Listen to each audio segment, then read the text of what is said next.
Hello, friends. This is Dave Hurwitz, executive editor at ClassicsToday.com, and it's Christmas Eve 2025. So season's greetings, Merry Christmas, Happy New Year, and all the best to you and all of your loved ones.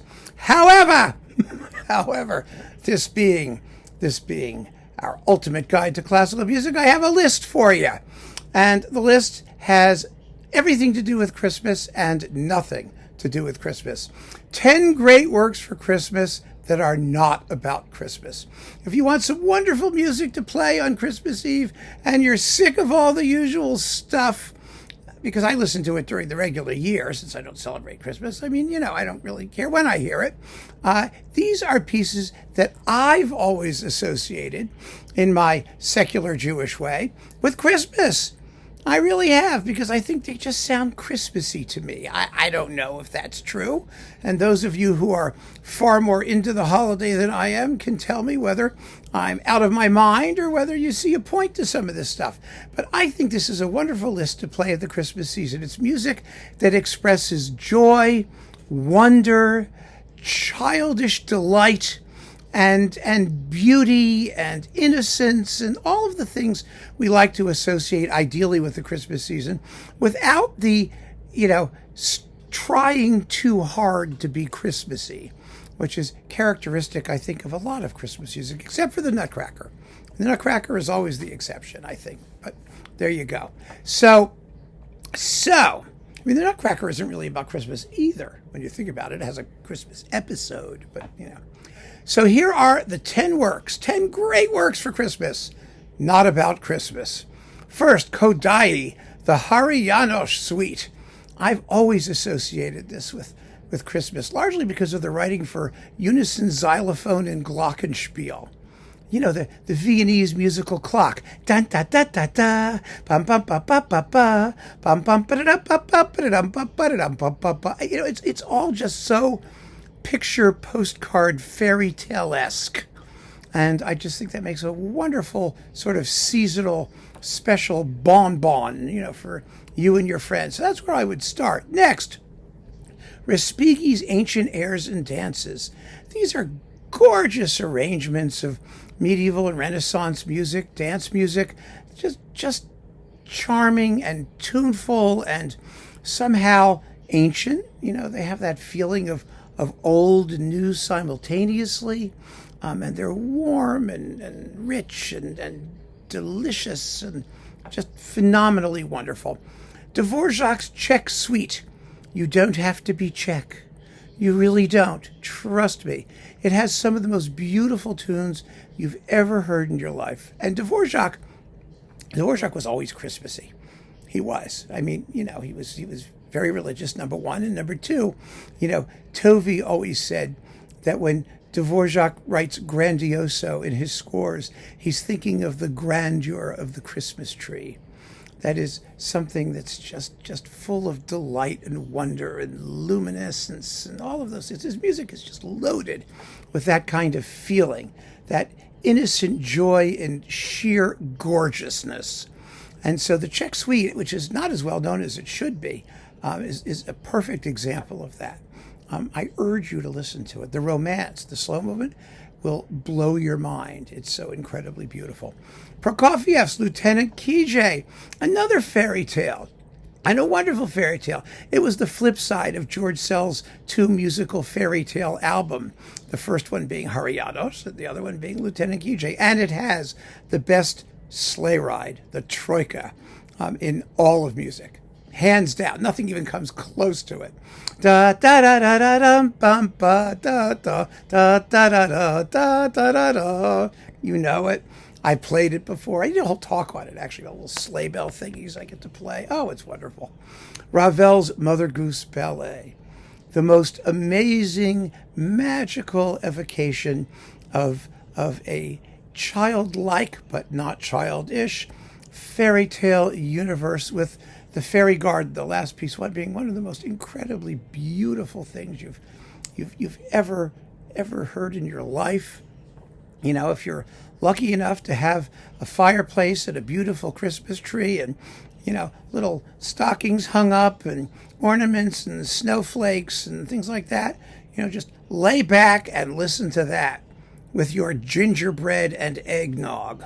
It's unbelievable, really. Carpenter, John Alden Carpenter's Adventures in a Perambulator.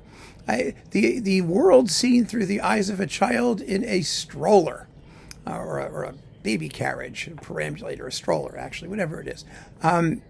It's so much fun. It's so much fun. It's so delightful, and it's just the most lighthearted and carefree and breezy and refreshing piece of music you've ever heard in your life. It's incredible.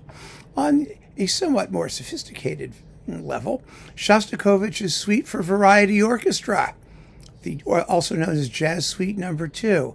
This is a multi-movement extravaganza that has the waltz. Yeah, da da da da da da da da da da da, that one.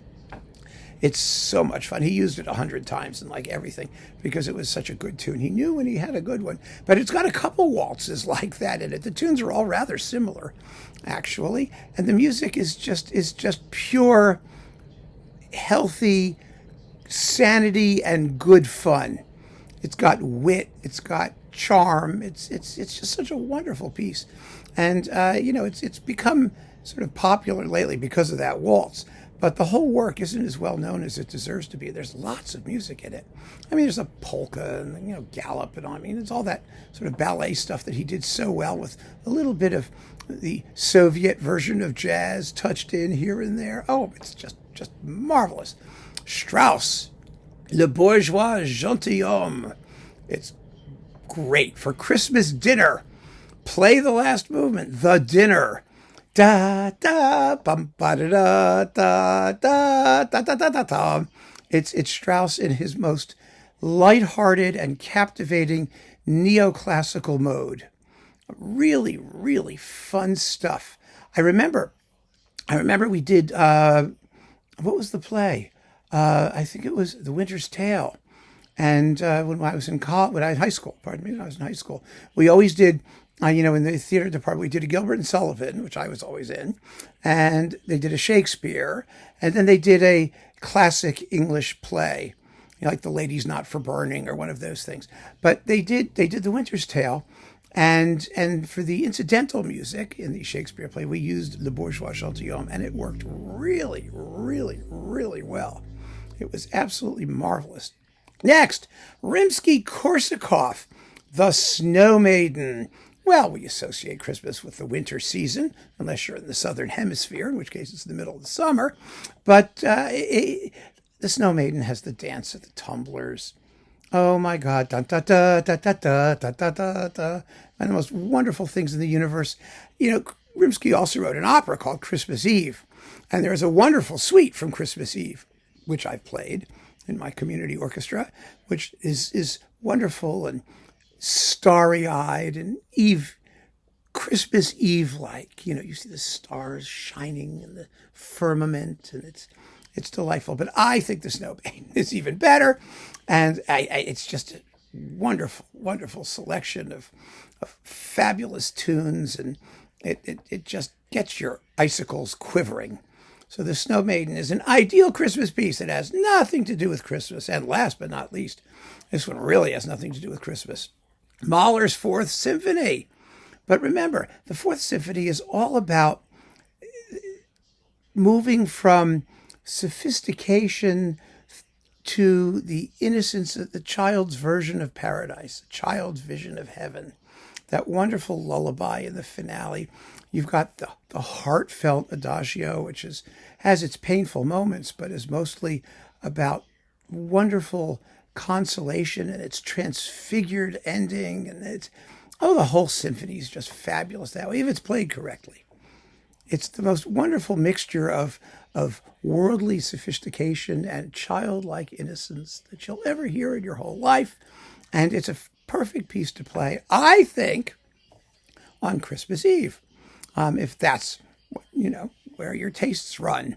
So there you have it. Some music that you could be playing at Christmas that nobody will look at you It's not like my list of wholly inappropriate Christmas pieces, like Christmas operas about, death and destruction and decadence and slaughter and whatnot. No, nothing like that. This is the real deal. This is music that you can play at Christmas and have your friends and family tell you that you have not gone insane. And there's something to be said for that, especially if you want gifts. So keep on listening, friends, and all the best for this and every future holiday. Take care.